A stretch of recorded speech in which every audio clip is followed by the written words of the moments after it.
Қандай мәлгүн мұсылмандарды шақырып аласың өзіңе бір-бірлерің Қандай? Мәлгүн мұсылмандарды деймін мында. Не ол мәлгүн деген? Мәлгүн деген типа жақсы білмейтін ислам дінін бір-біріне боқтап сөйлейтін мұсылмандарды шақырып Қандай аласың. сөз құрсын? Сен мұсылмансың ба? Иә, Аллаға шүкір мұсылманмын. Сен қайсысына жатасың? Қайсысы керек сонда саған?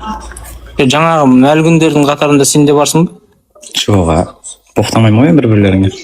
Ол да сені кіргізіп тұрмын ғой. Енді өзгерт давай бәрін. Сенің қолыңда. Неге өзгертейін? Қайсысы керек? Сол мәлгүн емес мұсылмандардың қалай сөйлесетінін бір көрсетсе осы жерде. Шашып тастасай.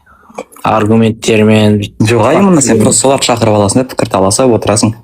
Сен шақырдың ғой енді, сен солардың ішінен дара болып айт енді сен. Келесі кірген адам уже айтамайды да сен сияқты. Өйткені сен өзіңді айттың ғой, мәлгүн емес, мықты мұсылмансың сен. Давай, айта бер. Жаңа көрдім, бір атамен ерегісіп отырсың бір-бірлеріне. Репутацияны түзейік көше. Осыған дейін келгендердің бәрі мәлгүн, енді сен мәлгүн емес. Давай бір көрсетші тыңды. Қанеки Жанболат, көрсет класстастарға. Давай. Бақберген көрсет класстастарға. Нені? Мәлгүн емес мұсылманның қандай болатын?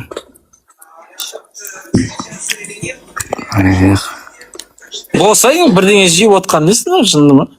Жоқ, бірдеңе жеп отқанда негізі не айту керек? Не керек саған? Білмеймін ғой, дайындалып келмейсің мұна мәлгүн емес. Мәлгүн мұсылмандарға көрсетейін деп. Сен атеист емессің ғой, сен антитеистсің ғой. Не ол антитеист деген? Сен дінді жай ғана құдай жоқ демей, просто ерекс айтып отырасың, адамдарды тартасың өзіңе қарап. Ол атеистіге жай ғана құдай жоқ деп отырады. Отырады деген уставында жазылып па атеистердің? Атеист деген негізі сондай ғой. Жай ғана негізі қандай? Атеист деген сөздің мағынасында ешкімге тиіспей отырады деген бар ма не мағына? Ғылымға сенесің? Жоқ, сен антитеист екеніңді өзің мойындай алмай отырсың. Атеист ғылымға сенеді дегенді қаяқтан шығардың мысалы? Атеисттің көбісі ғылымға сенеді. Оны қаяқтан білесің сен? Статистика жасап бердің? Ол бәрі біледі ғой оны. Бәрі біледі. Олар ғылымға сеніп кеткен екен, бәрі біледі ғой.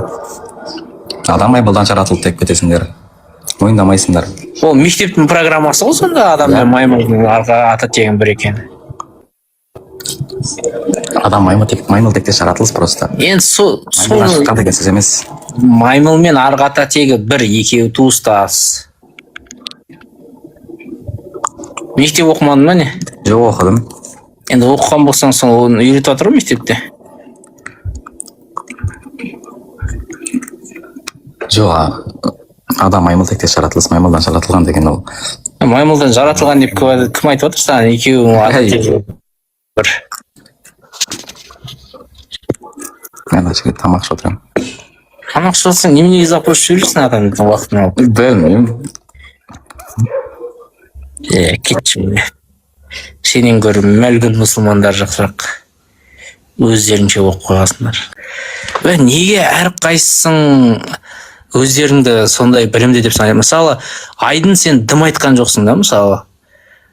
Түк айтқан жоқсың, жаңа отқан кезде ананы просто сен ертегі деме деп қана отсың да, и как будто бір қырып тастаған адам құсап астына түсіп алып білімді адамдарды шығарып тастайды деп отсың. Неге сендердің самомнениелерің осындай деңгейге кетіп қалды? Кішкене жерге түссеңдерші. Кішкене жерге түсіп, деп адам сияқты болсаңдаршы, ё-мо. Каждыйың айтасыңдар, мен анандай білімсіз мұсылмандарды қоспасай деп. В итоге неге шығарасың дейді? Сен шығармай отыруыңыз керек па не сонда? Мыжып отсың ызыңдап.